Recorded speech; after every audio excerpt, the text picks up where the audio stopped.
আপনারা উঠা বসা করেন কেন? নিজেও ক্ষতি করেন, আমাদেরও ক্ষতি করেন। এমন কপাল নিয়ে দুনিয়াতে আসছেন কেন?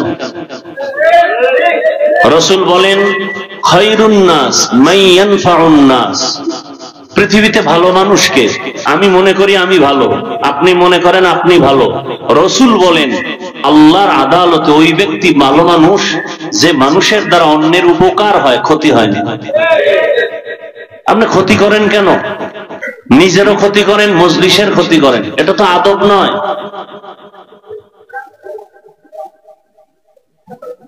এখানে কাউকে জোর করে আনা হয়েছে? আল্লাহ যাকে কবুল করেছেন সে আসছে। ইনশাআল্লাহ দরুদের আমল করবো তো। তসবি কিনবেন, যাদের তসবি নেই আজকে থেকে তসবি কিনে সাহাবায়ে কেরামের এই সুন্নতটা আদায় করা শুরু করবেন। আজকে থেকে তসবি কিনবেন, কারণ বাংলাদেশে এই তসবিকে বেদাত বলা হয়। এই ভণ্ডদের এই কথাকে আমাদের প্রমাণ করতে হবে যে এটা সুন্নতে সাহাবা। বুঝে আসছে কথা? তসবি হাতে নিয়ে আমল করবেন। আর আরেক তসবি তো আল্লাহ হাতের আঙ্গুলের মধ্যে দিয়ে দিছেন। তবে অনুরোধ থাকবে এই ক্ষেত্রে, বাম হাতের আঙ্গুল টেনে আমল করবেন না। অনেকে ডান হাত মাথায় দিয়া নামাজের পরে বাম হাতের করগুলো গুনে গুনে আমল করে। এটা আদব নয়। সালাম ফিরাই আমরা 3 বার কি পড়ি? আস্তাগফিরুল্লাহ, আস্তাগফিরুল্লাহ, আস্তাগফিরুল্লাহ। কি পড়িয়া আস্তাগফিরুল্লাহ পড়তেছি?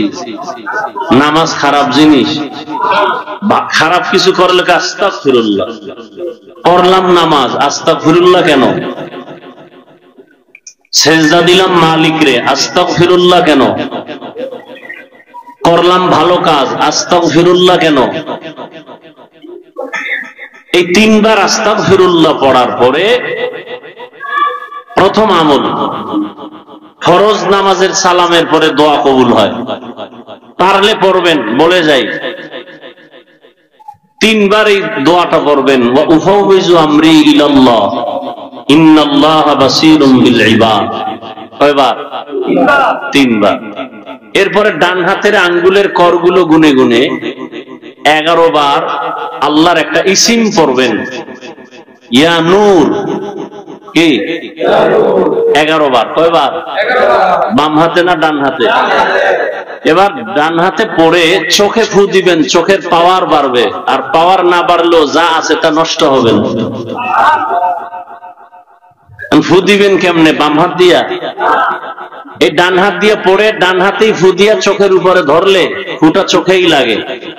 এরপরে ডান হাত মাথায় রাখবেন, মাথায় রেখে 11 বার ইয়া কবিয়্যু, ইয়া কবিয়্যু। কতবার? 11 বার।